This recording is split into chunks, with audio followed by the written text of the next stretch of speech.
아멘. 하나님 은혜가 우리 모두 있게 되기를 바랍니다. 오늘 제목이 긍휼히 여기는 자의 복입니다.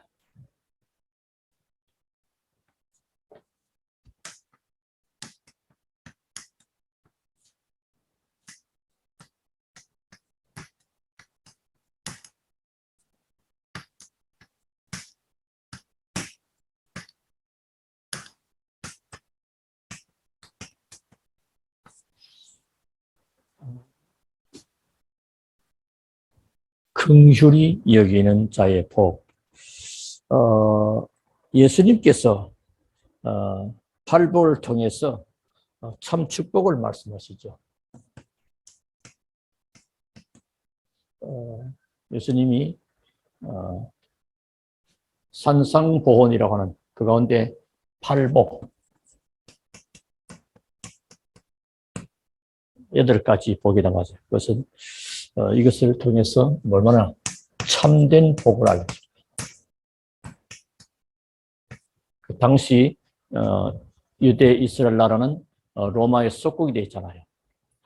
그러는 가운데 나무 속국인 주제에 그게 한 자리 붙어서 뭐 권력을 차지하고 뭐 하는 것이 그게 복이 될 수가 없는 거죠. 사람들은 참된 복이 뭔지 모르고 있습니다. 그래서 예수님께서 참된 복을 알리신 거죠. 그게 심령이 가난한 자.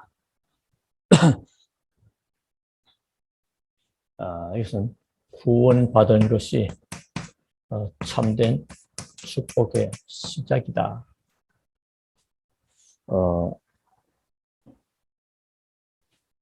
그리고 애통하는 자가 복이 있다. 이게 뭐죠? 이 땅의 위로가 아니고 하늘의 위로. 하나님의 위로죠. 하늘의 위로와 또 하늘의 지혜를 구하고 받는 자에게 복이 있다. 그 말씀하시죠. 지난번도 온유한 자가 복이 있다. 땅을 차지하게 하시다. 정복이. 우리는 그리스도의 복의 언약을 잡고 순례자의 길을 가면서 흑암 꺾고 세상을 살리는 정복자의 길을 갑니다. 그래서 온유한 자가 복이 있다. 그리고 의에 줄이고 목마른 자 복이 있다. 그 뭐죠? 이 사람들이 배부를 것이다. 하나님만 바라보고 의지하는 자에게 영육의 축복이 있을 것이다. 그런 거죠. 오늘 조금 생각해 보는 것은 긍휼에 대해서 말씀합니다. 긍휼, 이 말의 뜻은 뭐죠? 불쌍하게,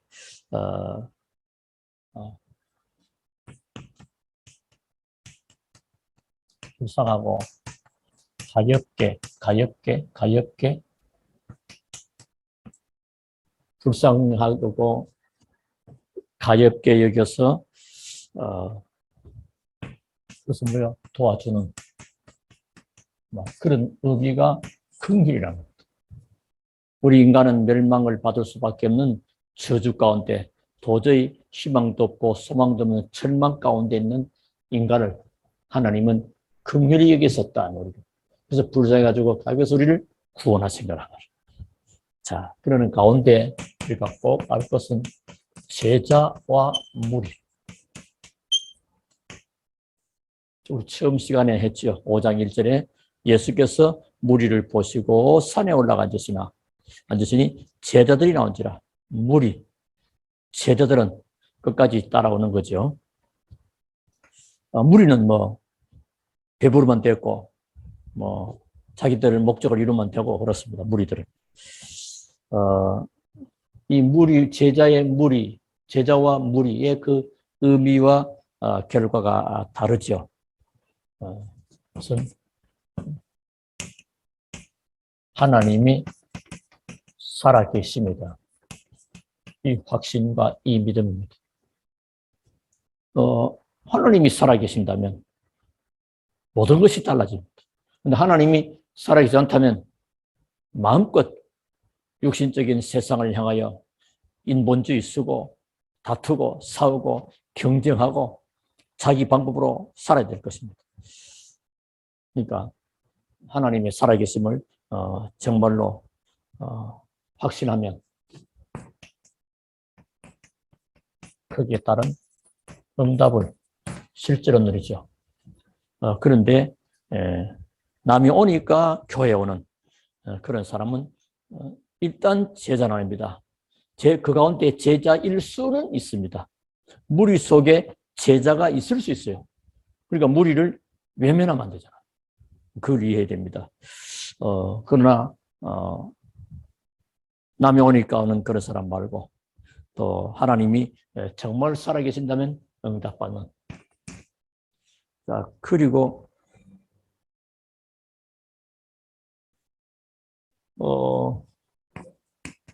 이 군중으로만 오기도 하지만은 또 다른 편에는 어떤 부분에 굉장히 집착하는 자기 어떤 동기, 자기 목적. 이 제자는 그런 게 없죠. 무리는 이런 걸 좀 가지고 있죠. 그래서 많은 군중이 예수님을 따르는 그 가운데 바디메오가 다윗의 자손 예수여 나를 불쌍히 여소서 살아계신 하나님을 고백한 그런 사람이 제자죠. 또 38년 동안 자기 인생 문제, 질병의 문제가 도저히 절대 해결할 수 없는 고통 속에 고통은 더해가고 재산도 허비해버리고 여러 가지 사람 그런 가운데 예수님이 옷자락만 찌고 낫는. 좀 더 나가보면 사실은 사도행전 1장 12절 14절 이런 사람들 아니겠습니까? 오직 그리스도, 오직 하나님 나라, 오직 성령 충만이라는 언약 잡고 뭐 하죠? 그런 사람은 언약을 잡고 기도합니다. 기도. 이번에 중직자 대학원 메시지가 이번 주일날 하게 됐습니다. 원래 오후 5시가 했는데 사실 이미 메시지가 종대원에 업로드가 되어 있기 때문에 이번 주일날 하려고 합니다. 그러니까 그 본문이 이사야 62장 6절부터 12절이요. 내 교회와 업에 파수망대를 세우라. 그러니까 쉽게 말하면 기도할 수 있는 지금 시대가 점점점 모이기가 점점점 폐해져 가고 여러 가지 세상 일로 바쁘고 또 세상이 더 좋고 교회 가서 앉아봤자 따분하고 이래가지고 점점 뭐가 안 되느냐 이런 모임과 기도 이게 잘 안 돼야지. 이거 우리는 회복해야 됩니다. 우리는 세상 사람이 가는 그 길로 가는 것이 아니고 하나님의 언약을 향하여 가는 언약의 여정의 길을 가는 겁니다. 다릅니다, 여러분. 이런 축복을 가지고요. 또 이런 사람 나중에 사도행전 12장 1절 12절 이 중직자 베드로가 옥에 갇혔고 내일이면 사형 집행되는 전날 밤에 중직자들이 모여서 기도한 것입니다. 이 사람들이 제자입니다. 다 어렵고 오히려 숨겠지요. 지금 뭐 핍박이 막 몰아치면서 야고보를 살해시키더니 그 다음에는 베드로까지 이러다가 우리까지 해가지고 막 전부 다 도망갈 것인데 그들은 모여서 기도한 것입니다. 제자는 도망가지 않습니다. 제자는 그런 일이 있을 때마다 더 확실하게 언약 속으로 들어가게 되는 거죠. 그래서 언제든지 하나님이 나를 또는 목사로 또 중직자로 집사로 교사로 재직으로 하나님의 자녀로 부르신 이유가 무엇인지 그 이유를 알고 답을 아는 자입니다. 그러니까 교회를 오랫동안 다니도 하나님이 나를 부르신 이유도 모르고 하나님이 나를 부르신 것에 대한 그 답도 모르면 좀 곤란하겠죠. 그래서 오늘 주님은 특히 제자들에게 주시는 말씀이 있습니다. 그게 뭐죠? 긍휼히 여기는 자가 복이 있다. 이미 구원받은 하나님의 자녀는 하나님의 긍휼을 입은 자입니다. 그렇죠? 긍휼을 입은 자이기 때문에 우리는 긍휼을 베풀 수가 있습니다. 받은 자는 줄 수가 있습니다. 그러니까 하나님의 은혜가 크면 클수록 내 삶의 모습 속에 감사와 모든 부분이 달라지죠. 하나님의 긍휼하심이 내게 얼마만큼 크게 왔느냐에 따라서 내가 다른 사람에 대한 자세도 달라지게 됩니다. 그러니까 긍휼히 여기는 자는 복이 있다 말이에요. 우리는 이미 긍휼히 여김을 받은 자잖아요. 멸망 속에 절대 소망 없는 우리를 구원하신 그리스도. 자, 그래서 여기서 우리가 하는 것은 긍휼의 필요성을 조금 생각해 봅시다.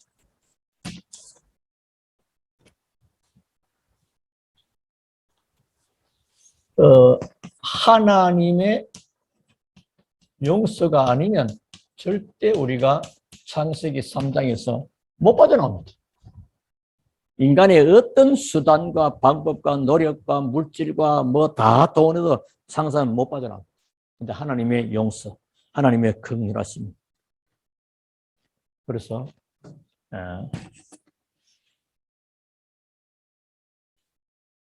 하나님의 긍휼하심이 아니면 하나님의 긍휼하심은 용서하심인데 이게 안 되면 지구는 더 어려워집니다.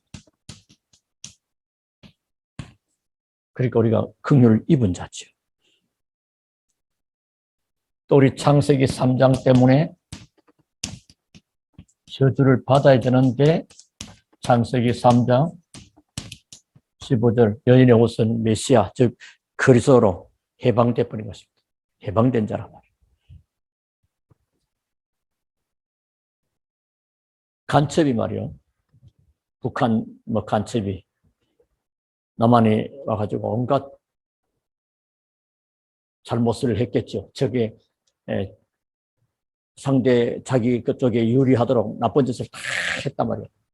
그런데 어느 날 자수를 해버렸다. 자수했으면 어떻게 될까요? 용서받게 되죠. 모든 것을 일소에 붙여버립니다. 이 사람은 사실상 긍휼히 여김을 받은 거죠.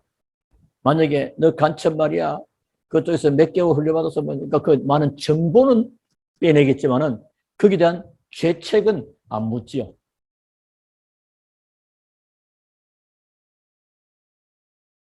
그래서 우리가 이 때문에 집안과 가문 이 저주 절대 못 벗어나잖아요. 여기서 우리가 해방을 받아. 이게 우리가 긍휼을 입은 것입니다. 이런 엄청난 축복을 받은 겁니다.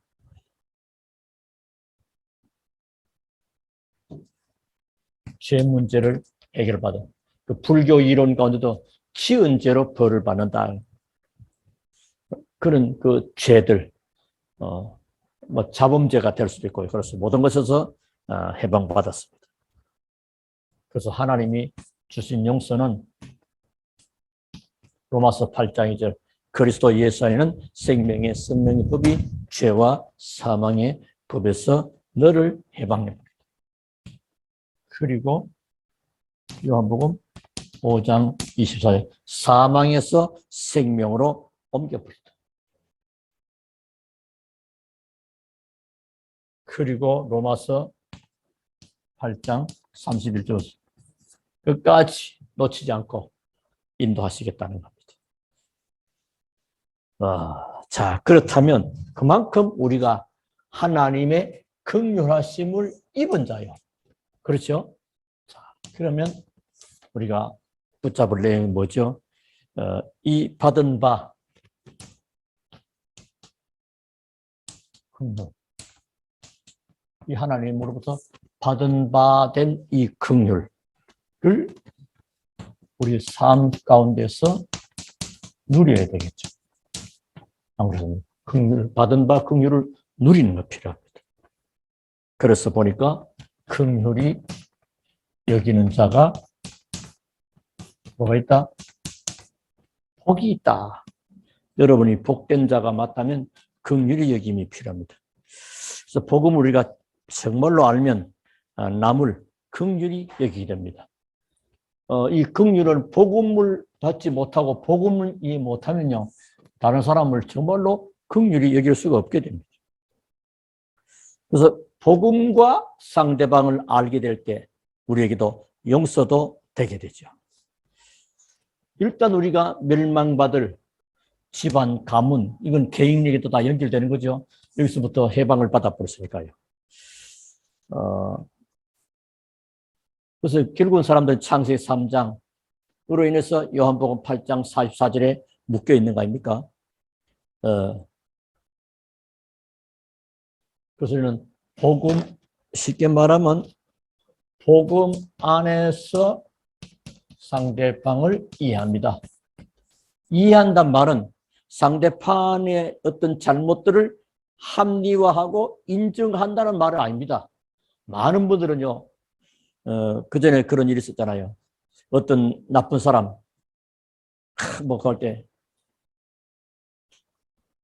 우리는 그 사람을 이해합니다 하니까, 아니, 그렇게 나쁜 사람을 이해를 해요.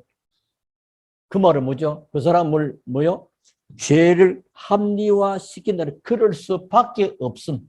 창세기 3장의 저주 아래 사단에 묻히게 말하면 뭐죠? 창세기 3장 아래 묶여 있으니 요한복음 8장 4 거짓의 아비 마귀, 여기에. 그래서 이해합니다. 이걸 몰라버리면 이해한다는 말이 곡해되고 틀리게 되는 거죠. 그래서 우리가 인생을 정말로 안다면 우리 긍휼을 베풀 수가 있습니다. 그 다윗과 시므이, 여러분 잘 아잖아요. 다윗과 시므이. 다윗이 요나단 때문에 어려움을 당하고 쫓겨날 그 무렵에 시므이가 말이에요. 막 욕 안 해줍니까?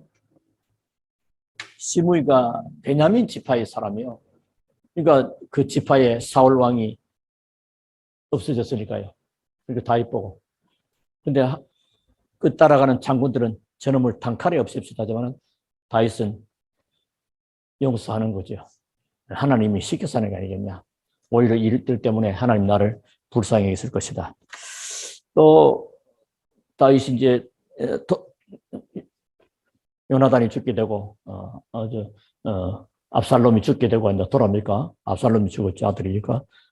다시 왕국으로 돌아올 때 그 바르실레 또는 바실레라는 사람이 있는데 이 사람은 옛날에 다윗이 어릴 때 많이 도와줬던 사람이거든요.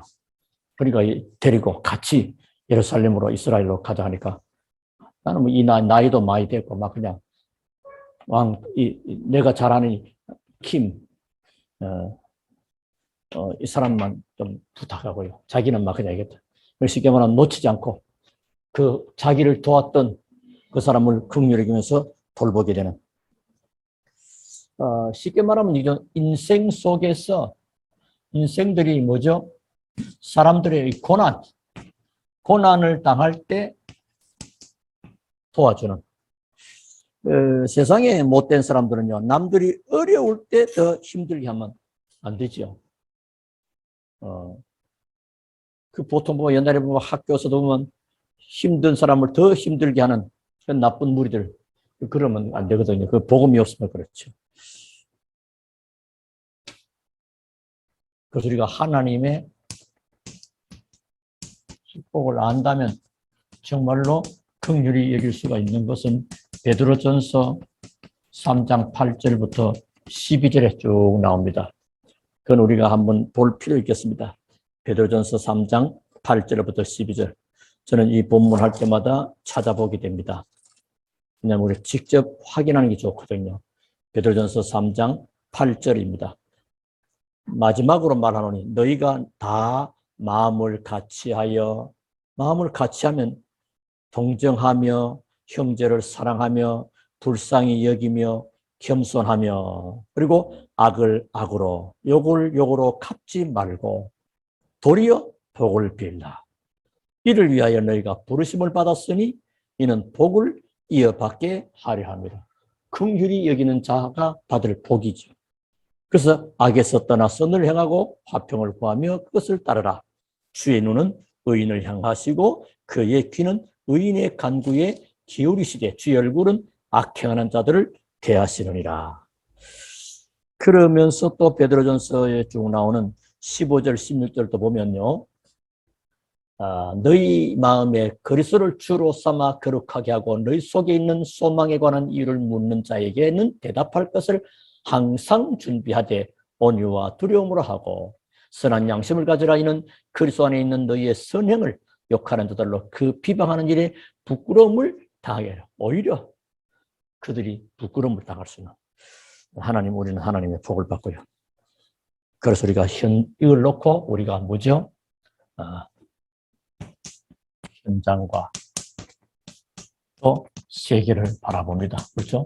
이 하나님이 받은 바 긍휼하심, 이 우리가 이 받은 거 아닙니까? 이 긍휼을 입은 우리가 세상과 현장을 바라보게 될 때 뭐죠?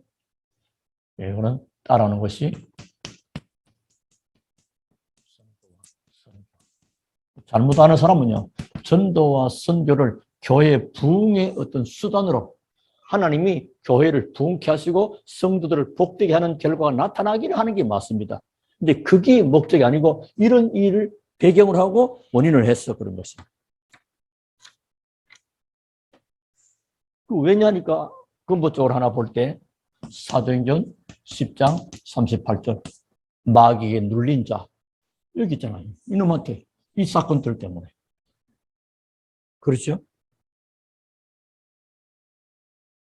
그래서 우리가 하나님 앞에 서는 겁니다. 그래서 하나님을 모르면 망할 수밖에 없기 때문에 하나님을 알도록 전해주는 것. 그게 전도입니다. 우리는 하나님의 긍휼하심을 입었고 이들도 하나님의 긍휼하심을 입을 수 있는 복을 전하는 겁니다. 그래서 우리가 긍휼의 의미를 정확하게 잘 알면 어떻게 될까요? 어려움을 당하는 사람을 쉽게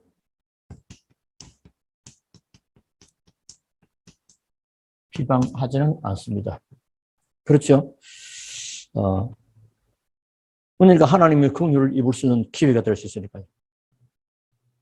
또 약점 많은 사람들을 무너지게 하고 자빠지게 하고 밀어버리는 게 아니고 오히려 약점 가진 사람들에서 용서하면서 돕게 됩니다. 참 그렇게 보여질 때는 뭐요? 저 사람이 약하고 모자라 보이는 것은 뭐요? 하나님이 나의 손길을 통해서 도와주는 복을 받으라는 거죠. 그러면 어떻게 전도할까요? 이 사람들이 하나님의 복을 받도록 하는 것입니다. 그렇잖아요. 그러면 다 되는 거죠.